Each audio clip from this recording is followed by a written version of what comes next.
Bonjour à vous tous. Dans cette vidéo, on va traiter des exercices concernant les circuits triphasés. On va calculer les courants et les différentes puissances de ces montages qu'on a ici. On va voir aussi le calcul des batteries de condensateur pour améliorer le facteur de puissance. Et on va traiter aussi quelques questions concernant les moteurs électriques, de point de vue branchement et de point de vue calcul courant et de puissance. On va jeter maintenant un coup d'œil sur le rappel de cours, car on a déjà traité dans une vidéo le cours. On va commencer par le théorème de Bouchereau qui dit P total est égal à la somme de PI, Q total est égal à la somme de QI. Et par la suite, on peut calculer S total à partir de cette égalité et le courant de ligne à partir de cette relation-là. Lorsqu'on a trois charges raccordées en étoile, on a le courant de ligne est égal au courant qui traverse la charge, I est égal à J, et la tension entre deux phases ou entre deux lignes, U est égal racine de 3 fois V. V, c'est la tension de phase ou la tension au bord de la charge. Lorsque le raccordement est en triangle, on a V est égal à U. Voilà, U, c'est tension entre deux phases ou entre deux lignes. V, c'est la tension au bord de la charge. I est égal à racine de 3 fois J. I, c'est le courant de ligne, et J, c'est le courant qui traverse la charge Z. On a déjà vu aussi les trois types de puissance. Puissance active, P est égal 3V fois J fois cos phi est égal à racine de 3 II cos phi. C'est-à-dire 3 fois la puissance active de chaque charge. Comme on peut calculer ici la puissance réactive à partir de la puissance réactive de chaque charge, c'est-à-dire V fois J fois sin phi, puis on va multiplier par 3, est égal à racine de 3 UI sin phi. La puissance apparente, c'est S égale racine de 3 UI. Pour l'amélioration, ou l'amélioration de cos phi, on a déjà déterminé l'expression de C en fonction de oméga, comme on peut chercher l'expression de C en fonction de la fréquence et de la tension I delta tangente phi qu'on a en haut, et la puissance active.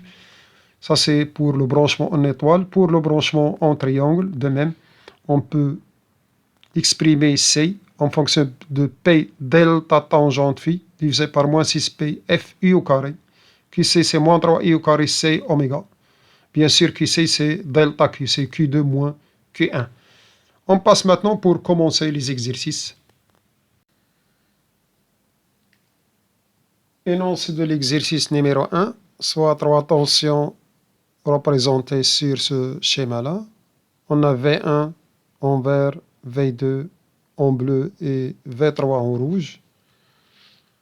Donnez les expressions de chaque tension en fonction de temps. Calculez la somme V1 plus V2 plus V3. On passe à la solution.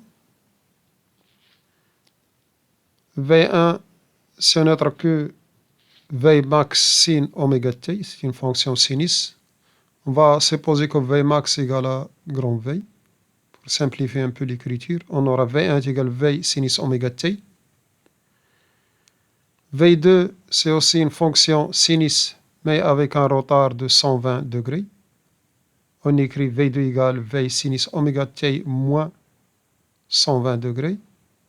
De même, V3, tension représentée par cette talure en rouge. V3, c'est V sinus oméga t moins 240.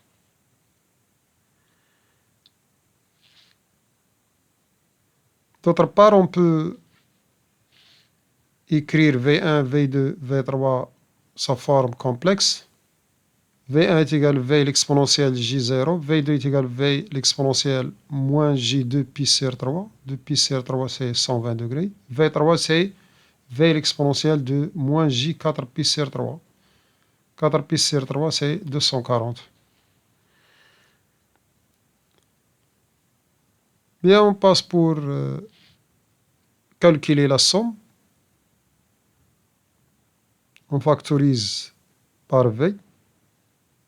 On aura V1 plus V2 plus V3 est égal à V sinus oméga t plus sinus oméga t moins 120 plus sinus oméga t moins 240 degrés. On sait bien que sin A plus B, ce n'est autre que sin A cos B plus sin B cos A. On va utiliser cette égalité. Et par la suite, on aura la somme égale V sinus oméga t plus sinus oméga t cosinus moins 120. Or, cosinus de moins x égale à cos x. Cosinus est une fonction paire. On a éliminé ce moins ici. Par contre, le sinus, c'est une fonction impaire. Sinus moins x égale moins sinus x. Donc, on aura sin oméga t moins 120. Ce n'est autre que sin oméga t cosinus 120 plus cosinus oméga t sin moins 120 degrés. De même pour sinus oméga t moins 240. Ce n'est autre que sin oméga t cos 240 plus cosinus oméga t sinus moins 240. On remarque que sinus, il est répété ici 3 fois. Cosinus oméga t, il est répété 2 fois. On va factoriser par sinus et par cosinus. Et on aura cette écriture. La somme égale V. Sinus oméga t facteur de 1 plus cosinus 120 degrés plus cosinus 240. Puisque sinus est impair, on va faire sortir le moins. On aura moins cosinus oméga t. Sinus 120 degrés plus sinus 240. On a fait sortir le moins qui s'écrit ici. Hein. Le voilà. Et par la suite, on va utiliser calculatrice pour calculer cos 120, cos 240, sin 120, sin 240. Et voilà le résultat. 1 moins 1 ici, c'est 0. De même, racine de 3 sur 2 moins racine de 3 sur 2 égale à 0. Et on aura V1 plus V2 plus V3 égale à 0. La somme des trois tensions de phase dans un système triphasé équilibré est nulle. On passe maintenant pour voir l'exercice numéro 2. Soit 3 charges Z montées en étoile. C'est un réseau triphasé 380-50 Hz. Z est constitué par une résistance en série avec une bobine. R égale à 100 ohms et XL égale à 100 ohms. Calculer le courant de ligne. IL, facteur de puissance, puissance active, puissance réactive, puis puissance apparente. Pour la solution de l'exercice numéro 2, on va commencer avec un rappel sur le circuit RL série. Z est égal à R plus JL oméga. Le module de Z, c'est racine de R au carré plus L oméga au carré. Phi, c'est l'argument de Z, c'est l'arctangent de la partie imaginaire divisé par la partie réelle. En cas de monophasé, on a la puissance active est égale RI au carré est égal II cos phi. R, c'est le module de Z cos phi et XL, c'est le module de Z sin phi. La puissance réactive, c'est I au carré XL est égal II sin phi. Voilà ici quelques détails pour démontrer ou pour éclaircir un peu le passage de RI au carré à II cos phi. Et ici de même pour éclaircir le passage de I au carré XL à II sin phi. La puissance apparente, S égale II, racine de P carré plus Q au carré. Les unités, la puissance active c'est en watts. Réactive c'est en volts ampères réactive. Et S c'est en volts ampères.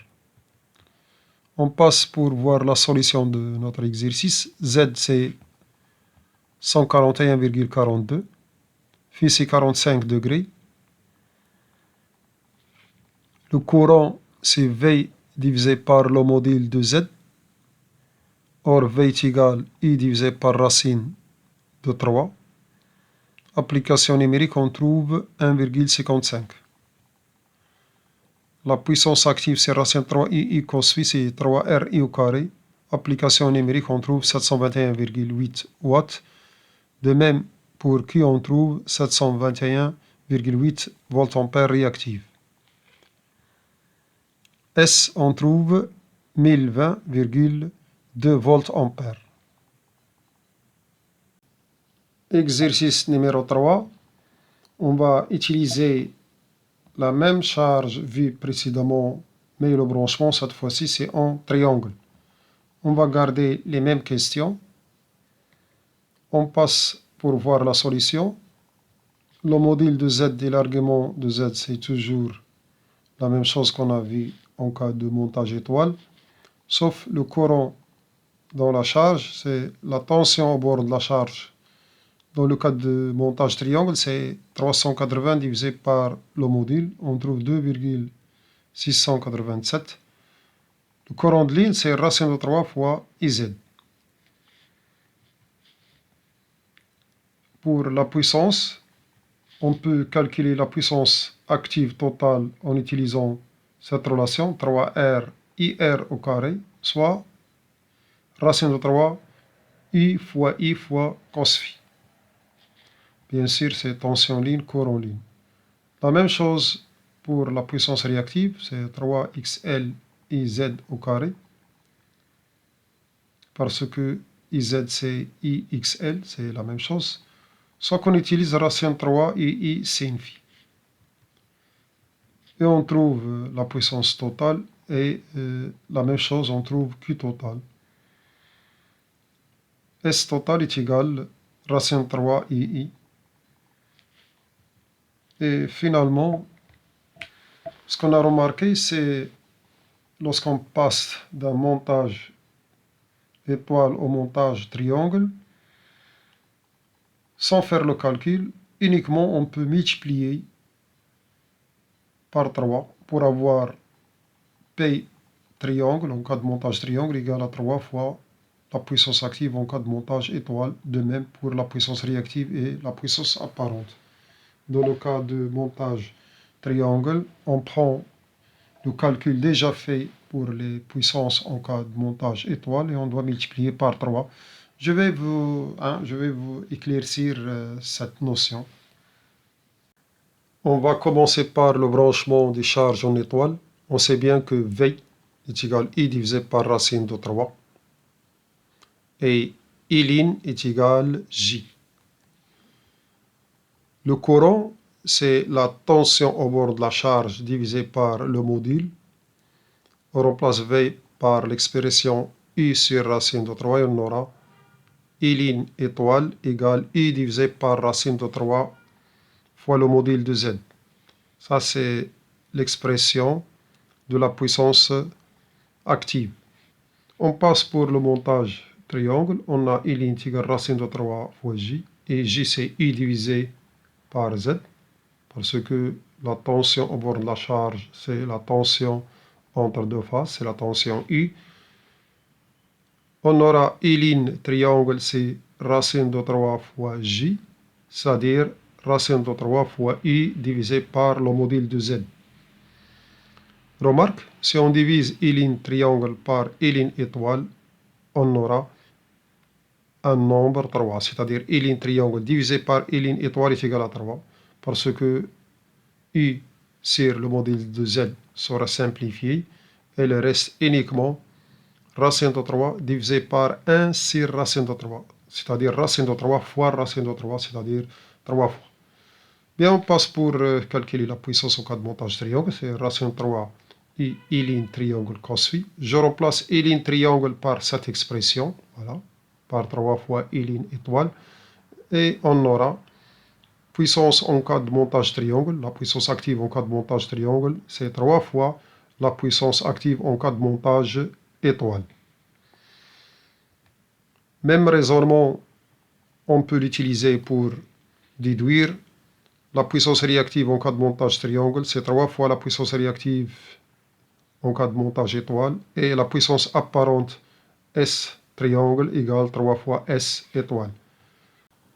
Conclusion, pour les mêmes charges Z et même tension I', Lorsqu'on passe d'un montage étoile à un montage triangle, le courant de ligne et les puissances seront multipliés par 3.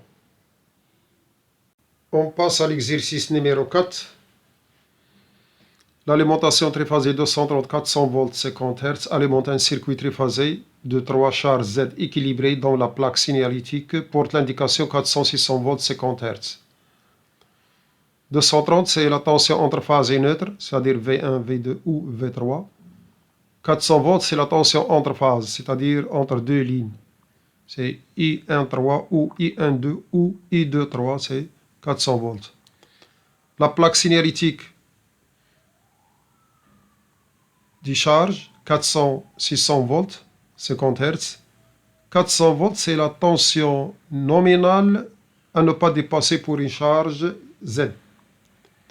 Question, commence par la question A. Sur la figure ci-dessus, schématisez les liaisons à établir de façon que le circuit soit alimenté sous tension nominale. B. Les charges consomment une puissance active P égale 7 kW et une puissance apparente 10 kW. B1. Calculez le facteur de puissance FP et le courant de ligne I.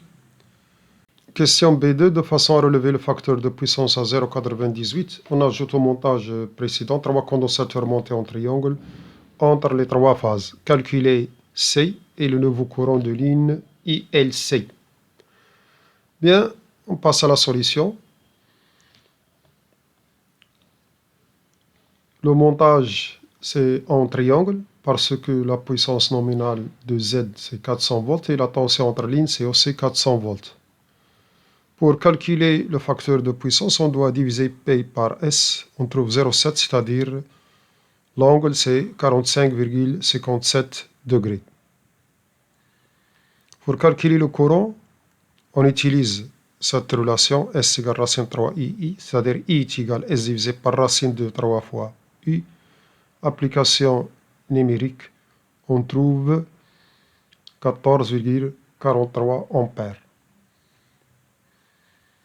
Pour calculer qui c'est, on va utiliser cette relation déjà vue dans le cours, P delta tangente phi, c'est-à-dire P fois, entre parenthèses, tangente phi 2 moins tangente phi 1.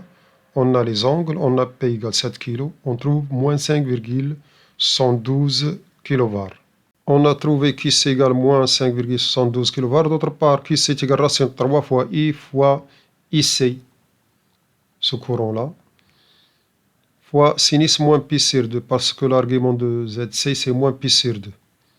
IC égale racine de 3 fois le courant qui traverse C. Le courant qui traverse C, c'est quoi? C'est U divisé par ZC. Et on aura moins racine 3I. Racine 3I divisé par ZC égale moins 3I au carré C oméga. Or, oméga égale à 2πf.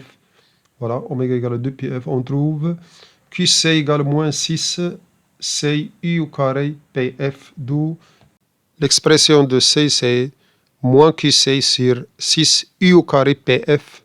Application numérique, on trouve 38 microfarads. On va calculer le nouveau courant ILC, c'est la puissance active divisée par racine 3 I cos phi. P égale 7 kg. Phi 2, c'est 11,47. Application numérique, on trouve 10,3 ampères. L'ancien courant, c'est 14,43. Qu'est-ce qu'on remarque? Le nouveau courant a diminué. D'où l'amélioration de facteur de puissance pour une puissance active donnée permet de diminuer le courant de ligne, c'est-à-dire diminuer les pertes joules dans les lignes de transport. On va traiter maintenant l'exercice numéro 5. Sur un moteur triphasé de 10 kW raccordé en étoile au réseau de tension I' égale 380-50 Hz, son facteur de puissance est 0,80 et son rendement c'est 0,92. Calculer le courant dans une phase de moteur. Comme remarque, la puissance pour un moteur, c'est toujours, on donne la puissance mécanique. Bien, on sait bien que la puissance mécanique, c'est le rendement fois la puissance électrique. Donc la puissance électrique est égale à la puissance mécanique divisée par le rendement. 10 000 divisé par 0,92, ça donne cette valeur. 10 869,565. La puissance électrique est supérieure à la puissance mécanique. Bien, la puissance électrique, c'est racine 3 I cos phi, on tire I est égal cette expression. Application numérique qu'on va trouver, c'est l'ordre de 20,6 ampères. Ça, c'est le courant de ligne, et puisque le branchement, c'est en étoile, hein, c'est le courant qui va circuler dans la bobine de moteur asynchrone triphasé. Exercice numéro 6, soit un moteur de plaque signalétique qu'on a ici. On suppose que l'alimentation disponible tension ligne, c'est 400 volts. Question A. Donnez la valeur maximale de la tension supportée par la bobine du moteur.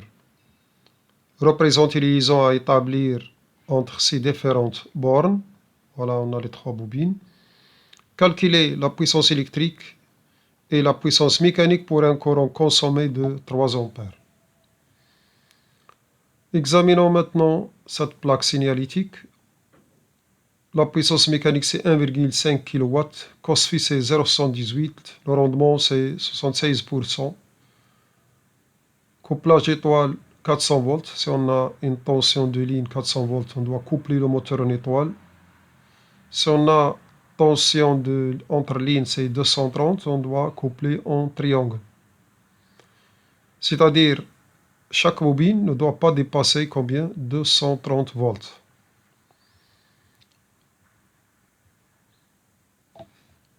La réponse, on doit coupler le moteur, les bobines de moteur en étoile. Voilà, le couplage en étoile. Ça, c'est d'après les bornes du moteur. La tension max supportée par une bobine, c'est 230 volts d'après la plaque signalétique. On va calculer maintenant la puissance électrique pour un courant de 3 ampères. C'est racine 3 fois 400 volts fois 3 fois facteur de puissance 0,76. On trouve 1,58 kW. Ça, c'est la puissance électrique. La puissance mécanique, c'est le rendement fois la puissance électrique, c'est 0,92 fois 1,58. On trouve 1,45 kW. Toujours la puissance mécanique est inférieure à la puissance électrique. Exercice numéro 7. On a ce montage-là. Branchement en triangle. Bobine de XL 10 ohms en série avec une résistance de 4 ohms. On écrit Z égale 4 plus 10 fois J. Calculer le courant de ligne et les puissances actives, réactives et apparentes. Il suffit de calculer le module de Z, puis le courant de ligne, c'est racine 3 fois le courant de phase. Or, le courant de phase, c'est la tension divisée par le module de Z. Cos phi, c'est R divisé par Z, comme on peut calculer phi, c'est l'arc tangente de 10 divisé par 4. On trouve phi égale 68,198 degrés. Il suffit d'utiliser les différentes formules pour trouver la puissance active, réactive et apparente. Voilà les applications numériques. Vous pouvez vérifier chez vous en utilisant une calculatrice pour vérifier est-ce que ces valeurs sont exactes ou non. Bien, si jamais on vous demande de calculer de nouveau le courant et les puissances pour ce montage-là, il suffit de revenir aux valeurs qu'on a déjà calculées de courant de ligne et les différentes puissances, puis il faut diviser par 3.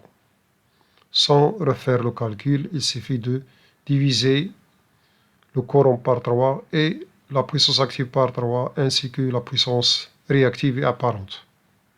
Prochainement, on va voir la partie numéro 2. On va traiter ce type d'exercice.